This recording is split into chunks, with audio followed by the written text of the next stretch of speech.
चलिए, good morning everyone. आज के इस मेंस आंसर राइटिंग सेशन में हम लोगों ने एक टॉपिक पिक करना है, एनर्जी, जो कि जीएस 3 के एक सब डोमेन के अंडर आता है। जीएस 3 सबसे ज़्यादा स्कोरिंग है एचएस एग्जामिनेशन के अंदर। अगर आप देखोगे भी पिछले 3-4 सालों के ट्रेंड के अंदर, तो जीएस 3 में जो बच्चा 95 प्लस स्कोर कर रहा है, तो जनरली उनकी रैंक आने की संभावना ज़्यादा रहती है। जीएस 2 जैसा कि आप देख रहे हैं, उतना ज़्यादा स्कोरिंग नहीं रहा। जीएस 1 में भी स्कोर नहीं आ रहा। तो 3 एक लो हैंगिंग फ्रूट है, क्योंकि इसके अंदर अगर आप सिलेबस देखोगे, कुछ ऐसे डोमेन है जैसे एनर्जी, ये उसका सिलेबस है, छोटा सा सिलेबस है। हर साल 3 प्रश्न यहाँ से पूछे जा रहे हैं। ऐसे ही एनवायरनमेंट, छोटा सा डोमेन है, हर साल 3 सवाल। ऐसे ही स्पेस टेक्नोलॉजी, हर साल 3 सवाल। ऐसे ही एग्रीकल्चर, हर साल 3 सवाल। तो ये कुछ ऐसे डोमेन है, ये 4 पर्टिकुलर डोमेन, जिसमें सिलेबस बहुत कम है और 12 सवाल हर साल यहाँ से आ रहे हैं। और अगर इसी के साथ टूरिज्म को भी मिला दें, तो 28 में से 15 सवाल इन 5 डोमेन से आते हैं, जिनका सिलेबस बहुत कम है। सवाल जनरली डायनेमिक नेचर का रहता है, जिसमें करंट अफेयर डेटा इनकॉर्पोरेट किया जा सकता है। तो इसी तरह से आज का टॉपिक हम लोग पिक करेंगे, एनर्जी। अब ये जो एनर्जी टॉपिक है, इसका सिलेबस यहाँ पे दिया गया है। अगर आप सिलेबस पे नजर भी डालेंगे, तो आप देखेंगे कि बिल्कुल लेटेस्ट फॉर्मेट में जिस तरह से एनर्जी को पूछा जाना चाहिए, under the impact of climate change, global warming, और जिस तरह से हमारी एनर्जी की डिमांड बढ़ रही है और एनर्जी सिक्योरिटी लाने के लिए ये सारे टॉपिक उस प्रकार से दिए गए। जैसे मैं रीड करता हूँ टॉपिक आपके लिए। Development in energy sector such as hydro power, non conventional, देखो सारी नई एनर्जी है, hydro power, non conventional sources, nuclear energy, including policies, programmes and research base in the nation. Second topic से concept of non conventional, renewable, clean. देखो अब climate change है, तो उसी के साथ हमने बिल्कुल नए शब्द डाले हैं कि एनर्जी नॉन कन्वेंशनल होनी चाहिए, मींस नई एनर्जी होनी चाहिए। कन्वेंशनल एनर्जी हमें पता है कि कोयला है, हाइड्रो है एंड पेट्रोलियम है। तो अब हम नई एनर्जी की बात करें तो नॉन कन्वेंशनल, जैसे nuclear is non conventional, wind is non conventional, biogas is non conventional, solar is non conventional, shale is non conventional. तो हम नॉन कन्वेंशनल, फिर उसके अंदर भी हम देख रहे हैं, अच्छा नॉन कन्वेंशनल भी हो और ऐसी भी मिल जाए जो कभी खत्म ना हो, रिन्यूएबल हो। अच्छा, साथ में रिन्यूएबल होने के साथ साथ क्लीन हो तो बेटर है। तो ये सारी चीजें हम देख रहे हैं कि ये सारे शब्दों को हम लोगों ने डिफाइन करना है, और इस प्रकार से पहले क्वेश्चन पूछे जा चुके हैं हिमाचल कमीशन के अंदर। और लास्ट टॉपिक से role of energy in sustainable development. तो मीन सस्टेनेबल डेवलपमेंट, जो कि हम एनर्जी को हमेशा लिंक करो एनवायरमेंट के साथ, क्योंकि एनवायरमेंट और एनर्जी को हमेशा तालमेल में पढ़ा जाता है। क्लियर? तो इस तरह से ये जो है टॉपिक दिए गए हैं। इन्हीं टॉपिक में से आज 3 सवाल हम लोग पिक करेंगे। बिल्कुल latest data, latest current trend के मुताबिक ये सवाल फ्रेम किए गए हैं। हमेशा एक चीज याद रखना, यहाँ पे मैं एनर्जी को लेके कुछ कीवर्ड्स दे रहा हूँ। जनरली जो मैंने देखा कि पिछले कुछ सालों के अंदर जो सवाल एनर्जी से पूछे जा रहे हैं, उनके अंदर इंट्रोडक्शन, मेन पार्ट के अंदर या बॉडी पार्ट के अंदर या कंक्लूजन में कुछ कीवर्ड्स हैं जो एनर्जी के साथ बहुत एसोसिएट होते हैं। अगर आप इन कीवर्ड्स को कोट करोगे, तो आपको मार्क्स जरूर अच्छे मिलते हैं एनर्जी में। देखिए कीवर्ड्स क्या है, आपको समझना पड़ेगा। ये जो सारा टॉपिक है एनर्जी को लेके, ये पूछा जा रहा है क्योंकि क्लाइमेट चेंज हो गया, तो एनर्जी के अंदर हमेशा क्लाइमेट चेंज की बातें आपने जरूर करनी है। तो क्लाइमेट चेंज की बात करोगे, ये कीवर्ड है। ऐसी इसी के साथ एक कीवर्ड है ग्लोबल वार्मिंग। तो climate change and global warming, इन शब्दों को आप हमेशा एनर्जी के साथ यूज करेंगे। तो अभी मैं एग्जांपल के तौर पे क्वेश्चंस भी हम लोग पिक करेंगे, उसके साथ मैं एक्सप्लेन करूंगा कि कैसे ये जो है सिंक करेंगे हमारे सिलेबस से। अच्छा, अब हमें टाइम के साथ क्या चाहिए कि एनर्जी हमारी रिन्यूएबल हो। तो कोई भी प्रकार की एनर्जी पूछ ले, मान लो उन्होंने पूछा सोलर एनर्जी, तो आप बताओ कि ये रिन्यूएबल एनर्जी है और हमें को जरूरत है। साथ ही साथ क्लीन शब्द इस्तेमाल हुआ, हम ऐसी एनर्जी ढूंढ रहे हैं ग्लोबल वार्मिंग की वजह से, क्लीन एनर्जी। रिन्यूएबल एनर्जी इसलिए ढूंढ रहे हैं क्योंकि हमको शब्द देखो, एनर्जी सिक्योरिटी चाहिए, कि ऐसा नहीं है कि एनर्जी खत्म हो गई है। एनर्जी सिक्योरिटी, इस बात का मतलब समझो कि जैसे हमें पता है कि पेट्रोलियम एक दिन खत्म हो जाएगा, कोयला खत्म हो जाएगा, तो हमारी डेवलपमेंट सस्टेन कैसे करेगी? सस्टेनेबल डेवलपमेंट शब्द लिखा ना, तो हमारी तो इकोनॉमिक डेवलपमेंट सस्टेन नहीं करेगी। अगर हमारी एनर्जी क्लीन नहीं होगी, तो एनवायरमेंटली हम सस्टेन नहीं करेंगे। तो हम एनर्जी सिक्योरिटी लाने के लिए जो है रिन्यूएबल एनर्जी को हंट आउट कर रहे हैं। और इन दोनों से, अगर एनर्जी क्लीन है और रिन्यूएबल है, तो इसका मतलब क्या है? इकोनॉमिकली हम सस्टेन करेंगे और एनवायरमेंटली हम सस्टेन करेंगे। तो इन दोनों से क्या मतलब हुआ? एक शब्द आप लिखेंगे हमेशा, एनर्जी का कोई भी प्रश्न आए, सस्टेनेबल डेवलपमेंट, इस शब्द को लिख लीजिए, सस्टेनेबल डेवलपमेंट। तो एनर्जी के लिए ये सारी चीजें कर लीजिए, सस्टेनेबल डेवलपमेंट।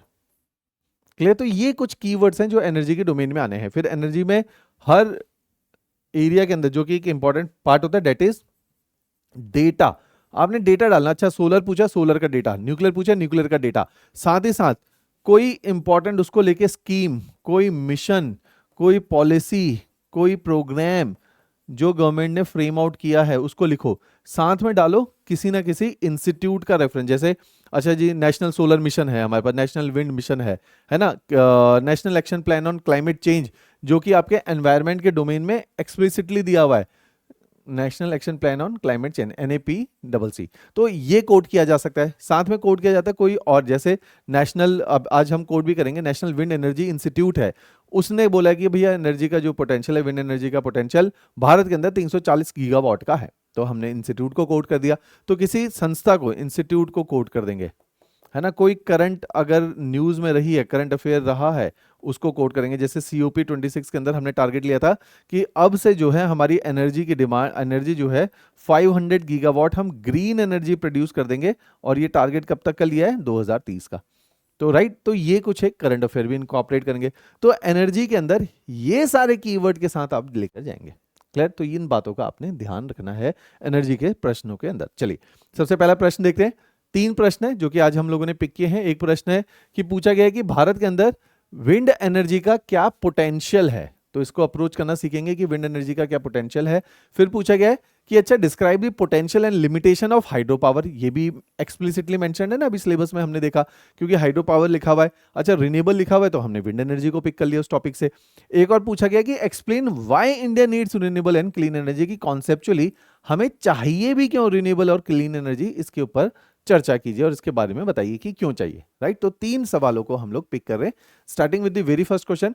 अच्छा, अगर इन्होंने पूछ ही लिया कि विंड एनर्जी क्यों हमें चाहिए या पोटेंशियल क्या है विंड एनर्जी का ना भारत के अंदर, तो इंट्रोडक्शन हमने 3 पार्ट लिखे, इंट्रो, बॉडी और कंक्लूजन। अब ये 4 नंबर का सवाल है, तो स्वाभाविक है कि स्पेस ही नहीं है, तो कंक्लूजन लिखने की तो जगह ही नहीं है, तो 4 नंबर में आप कंक्लूजन को स्किप कर दोगे। अच्छा, सेम सवाल 8 नंबर में भी आ सकता है।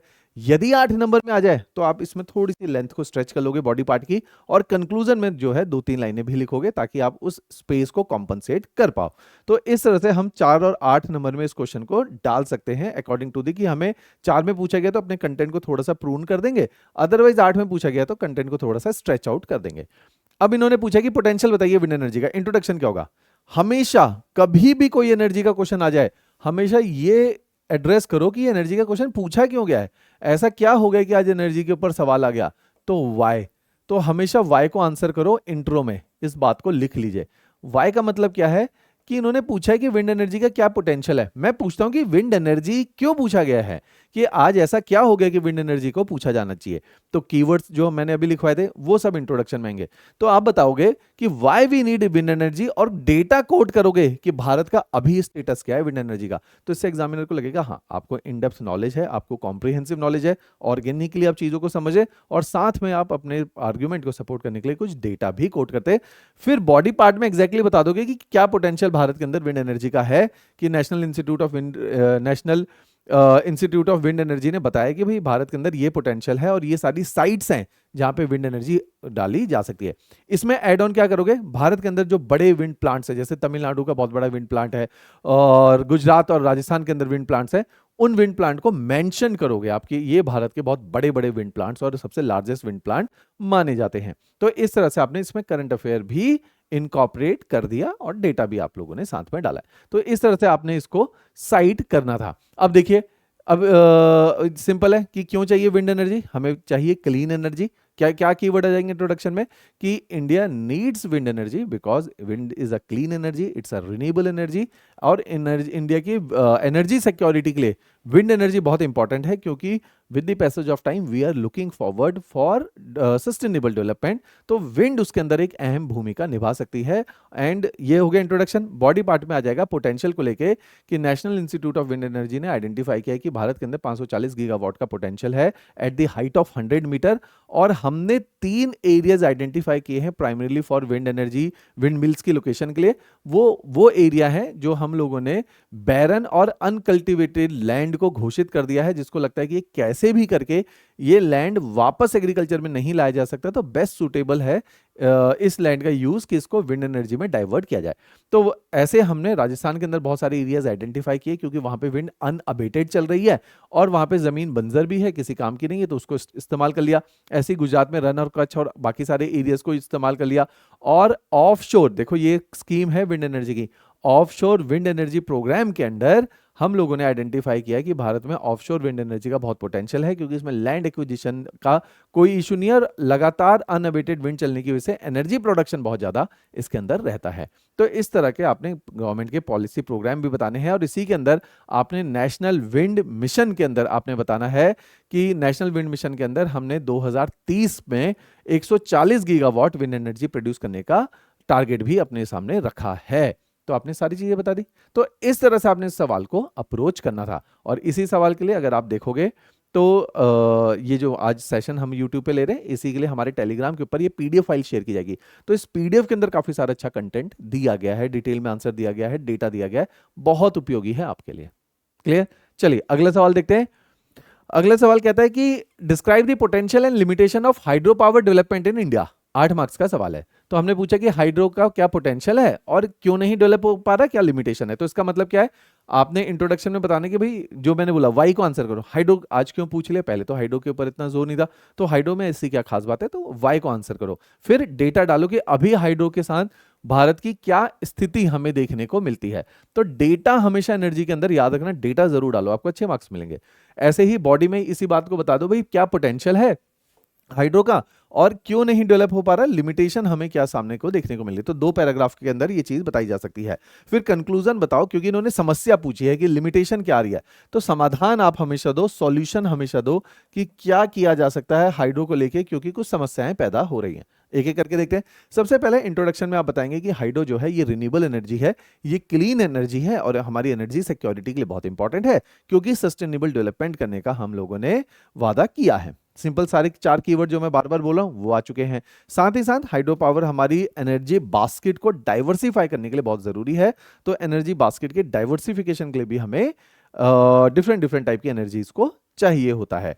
उसी के साथ हम इसमें डेटा डालेंगे कि भारत में एट प्रेजेंट हमारे पास ये डेटा जो है मिनिस्ट्री ऑफ पावर से लिए गए हैं। आप इस मिनिस्ट्री ऑफ पावर को कोट कर सकते हो, कई सारे डेटा हमारे यहीं से आते हैं। और एनर्जी से आपको पता भी, हर साल प्रीलिम्स में भी सवाल आते हैं, इस साल 2 सवाल एनर्जी से आए थे, हर बार आ रहे हैं।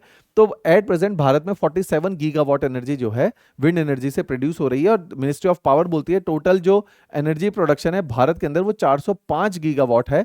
तो ये जो एनर्जी जनरेट हो रही है भारत में विंड एनर्जी, ये 11.6 राउंड ऑफ ले सकते हैं, 12% जो है हमारी जो टोटल एनर्जी जनरेट हो रही है उसका 12% हाइड्रो एनर्जी हमें देखने को मिलती है। तो डेटा डाल दिया, तो आपने वाई को आंसर कर दिया कि क्यों हाइड्रो चाहिए और कितना हाइड्रो प्रोड्यूस करे। फिर अगले सवाल पे आते हैं जी, पोटेंशियल कितना है।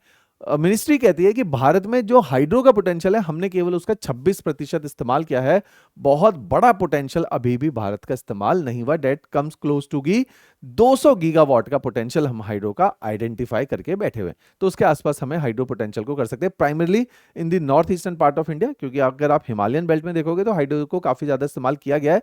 नॉर्थ ईस्टर्न पार्ट अब नेक्स्ट हमारा टारगेट है कि यहां पे हाइड्रो जनरेट किया जाए, क्योंकि नॉर्थ ईस्ट के अंदर बड़े बड़े प्लांट्स एनर्जी के नहीं है, क्योंकि एनर्जी हम ज्यादातर कोयले से और पानी से पैदा कर रहे हैं भारत के अंदर, और ये दोनों ही प्लांट नॉर्थ ईस्ट में मिसिंग है, क्योंकि नहीं है कोयला उतना ज्यादा। तो इसका मतलब क्या है, वहां पे डिसेंट्रलाइज्ड फॉर्म ऑफ एनर्जी हमें जनरेट करनी है। That comes out to be hydro के ऊपर हमारी रिलायंस जो है वो ज्यादा है, डिपेंडेंसी ज्यादा है। तो इस तरह से आप बताओगे कि क्या पोटेंशियल है। फिर लगातार भारत में क्योंकि पॉपुलेशन ग्रो हो रही है, अर्बनाइजेशन है, तो एनर्जी की डिमांड है, तो कि कहीं से भी लेकर आना पड़ेगा सरकार से, तो हाइड्रो के ऊपर भी हमें आश्रित होना पड़ेगा। तो ये पोटेंशियल है। अच्छा, लिमिटेशन क्या है। हमने हाइड्रो के अंदर सबसे बड़ा लिमिटेशन है, जितने भी हाइड्रो प्रोजेक्ट बना रहे हैं वो प्राइमरीली सिस्मिक बेल्ट के ऊपर बना रहे हैं, सिस्मिक जोन के ऊपर बना रहे हैं, जो कि रिस्की है हमारे लिए फ्यूचर में। साथ में हाइड्रो में जेस्टेशन पीरियड बहुत ज्यादा है, 20-20 साल लगते हैं प्रोजेक्ट को बनाने में, और initial cost of installation is very high. आज की डेट में उसको बियर करना बहुत कठिन होता जा रहा है सरकार के लिए। और अगर आप 10 गीगावाट एनर्जी बना रहे हो और उसके अंदर इतने 1000 करोड़ ला रहे हो, तो उतने ही पैसे में आप कई सारी जो है सोलर प्लांट्स लगा सकते हो। तो हमने लगा कि सेम पैसे में जहां से ज्यादा एनर्जी बनेगी हम वो वाले एनर्जी सोर्सेज को लोकेट करेंगे। तो उस तर्ज पे हाइड्रो बहुत ज्यादा बड़ा सोर्स नहीं है कि बहुत बड़ा प्लांट लगाते हो थोड़ा सा हाइड्रो एनर्जी जनरेट होती है। तो इसका मतलब क्या है कि पैसा बहुत ज्यादा इसमें खर्च होता है, तो कैपिटल इंटेंसिव है। Initial cost of installation is very high, gestation period is very long. आज आपने 10 बनाई, लेकिन 10 साल के बाद प्रोजेक्ट बना, तब उस टाइम पे 10 गीगावाट कुछ भी नहीं रह जाता है। तो ये सारे को देखते हुए हाइड्रो के अंदर पोटेंशियल काफी ज्यादा लिमिटेशन है। समाधान क्या है। कंक्लूजन, लास्ट पार्ट कंक्लूजन में लिखोगे जी समाधान ये है कि आप स्मॉल हाइड्रो प्रोजेक्ट लगाओ और ministry of new and renewable energy ने SHP स्मॉल हाइड्रो प्रोजेक्ट को रिन्यूएबल एनर्जी घोषित किया है और उसके लिए आपकी कैपिटल इंटेंसिव भी नहीं रहता है, लोकल लोगों को भी इस्तेमाल किया जाता है, जॉब क्रिएशन होती वहां पे होती है और सिस्मिक जोन को लेके भी वो सेफ रहते हैं। 25 मेगावाट से छोटे प्रोजेक्ट को स्मॉल हाइड्रो प्रोजेक्ट बोला जाता है। तो ये उसका जो है सॉल्यूशन भी हम लोग ऑफर करेंगे। लिमिटेशन में एक और लिमिटेशन है कि जब भी आप हाइड्रो प्लांट्स बनाते हो तो इतने बड़े बड़े रिजर्वायर बनाते हो और उन रिजर्वायर के चक्कर में इतने सारे फॉरेस्ट सबमर्ज होते हैं। जैसे अब भी हम लोगों ने देखा कि नर्मदा बचाओ आंदोलन में बहुत बड़ा शोर मचा है कि ट्राइबल लैंड जो है वो सबमर्ज हुआ है। ट्राइबल्स को रीलोकेट करना, रिहेबिलिटेट करना अपने आप में एक समस्या का पार्ट है, तो इसलिए हाइड्रो बहुत ज्यादा इंपॉर्टेंट नहीं रह जाता है, राइट। तो ये लिमिटेशंस है उसकी, क्लियर। तो इस तरीके से आपने इस क्वेश्चन को अप्रोच करना था, राइट। चलिए लास्ट प्रश्न पे आते हैं। Explain why do India needs renewable and clean energy, कि भारत को रिन्यूएबल एनर्जी और क्लीन एनर्जी की आवश्यकता क्यों है। सिंपल पार्ट, तो इंट्रोडक्शन होगा और उसके बाद एक कंक्लूजन होगा। इंट्रोडक्शन में क्या, दो शब्द दे दिए, रिन्यूएबल और क्लीन एनर्जी।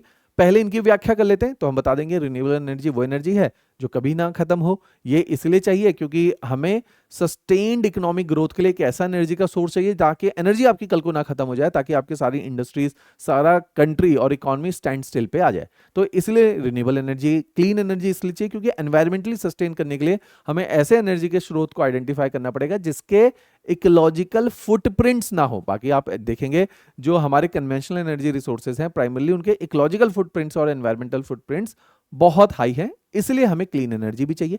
तो इंट्रोडक्शन में दोनों की व्याख्या कर दी, फिर बता दिया कि बॉडी पार्ट में कि इंडिया को क्यों चाहिए क्लीन और ग्रीन एनर्जी। तो जो कि आपने बताया, तो आप बताओगे एनर्जी सिक्योरिटी। आप देखो अब कीवर्ड आगे कि एनर्जी सिक्योरिटी के लिए चाहिए, हमें इसलिए चाहिए क्योंकि ताकि हमारे ग्लोबल वार्मिंग और क्लाइमेट चेंज को हम एड्रेस कर सके, इसलिए चाहिए क्योंकि sustainable economic and sustainable environmental growth हमें देखने को मिले। तो इसलिए भी क्लीन एंड ग्रीन एनर्जी की हमारी रिक्वायरमेंट है और रिन्यूएबल एनर्जी की रिक्वायरमेंट है। और साथ ही साथ इसलिए भी चाहिए क्योंकि हमारी लगातार पॉपुलेशन बढ़ रही है, अर्बनाइजेशन बढ़ रहा है, इंडस्ट्रियलाइजेशन बढ़ रहा है। तो इंडस्ट्रीज को भी सपोर्ट करने के लिए आपको अपनी एनर्जी की डिमांड को डाइवर्सिफाई करना पड़ेगा। ऑलरेडी कोयले से तकरीबन हम 46% एनर्जी आज भी हम कोयले से जनरेट कर रहे हैं, तो हम धीरे धीरे उसको डाइवर्सिफाई करना चाहते हैं, ग्रीन एनर्जी की तरफ ले जाना चाहते हैं, क्योंकि भारत ने टारगेट लिए हुए हैं कि हमारे इंडेंटेड डिटरमाइंड कंट्रीब्यूशन जो है वो कम से कम रहेगा और एनवायरमेंटल फुटप्रिंट्स हम लीस्ट जनरेट करेंगे। तो इसलिए भी हम धीरे धीरे क्लीन और रिन्यूएबल एनर्जी की तरफ स्विच कर रहे हैं। सिंपल सवाल। तो आज के इस सेशन में हम लोगों ने 3 प्रश्न डिस्कस किए हैं जो कि एनर्जी से रिलेटेड है।